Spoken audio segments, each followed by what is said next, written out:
8%. We just heard now, right now. So there is hardly an agreement which would have complied to that extent.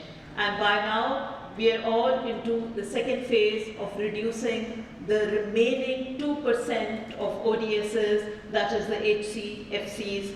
But again, while their amount may be limited, but in terms of their impact and the type of effort that it requires at a global level, that's a huge effort that is required to diminish and to be able to contain these substances, these dangerous substances, poisonous substances, which are depleting the ozone layer and impacting our world.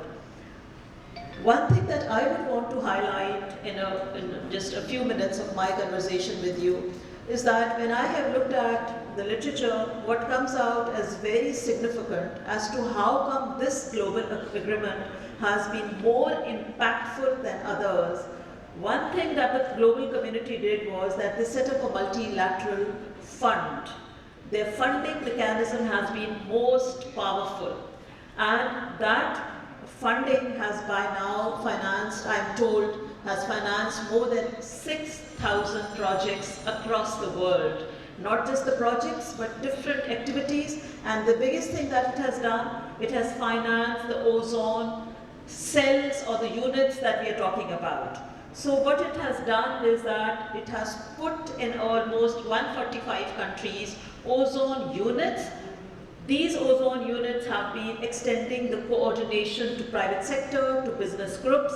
They have been helping in the capacity development. They have been helping and becoming an institutional framework, and they have been reaching out to technical colleges and to students. So while international organizations helped with the technology transfer, it is the ozone units across the globe who have, in a way, facilitated what you call coordination, dissemination, knowledge sharing, as we just heard, in order for us together to be able to meet the milestones that have been set under this protocol. What you all need to know, and we all need to acknowledge, that by now, the multilateral fund has been replenished more than 8 to 9 times, and the global community has put in more than $3 billion of financing. It has not happened automatically, it has happened with this valuable financing that the global community has put in, and a big thank you to the global community because they're part of this world and it affects us. Our request to the global community would be to continue the financing as we continue to struggle with the HCFC component.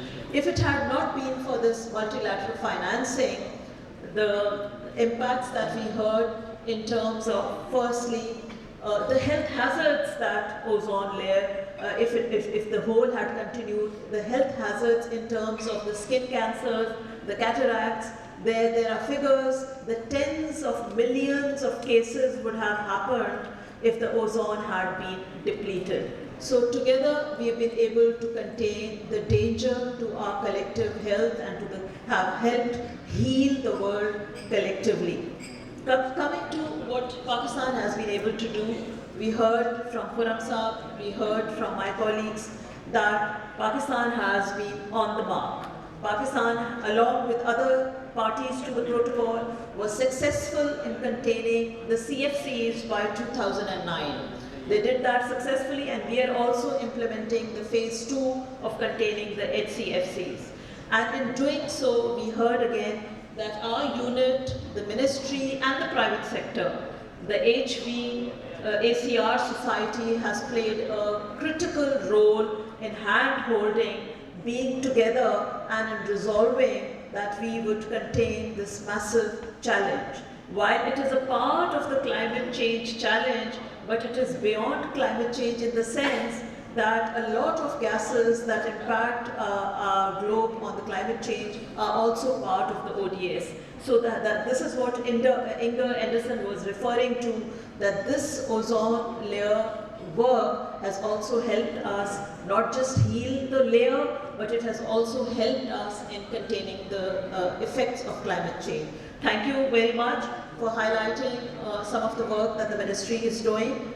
Let me acknowledge here that as a part of the ministry's team, yes, at this moment, Pakistan is in fact becoming a recognized global leader as far as developing countries are concerned in terms of the actions, the proactive actions that the government is taking under the leadership of our Prime Minister in forging ahead on the climate change agenda.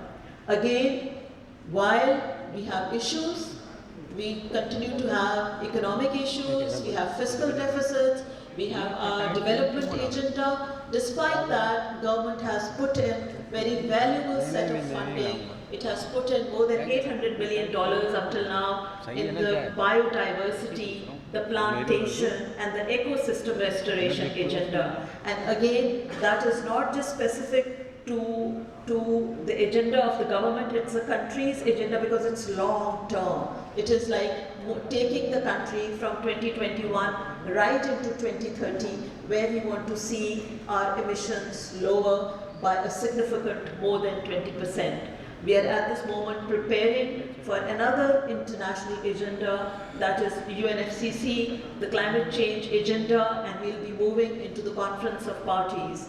We'll be taking the stories from the Ozone work that our country has done, and in fact, there is more to be done. Let me not take more time on this. Once again, a big thank you to the private sector, to the industry who has realized the significance of this particular agenda and has forged partnership with the government. Thank you.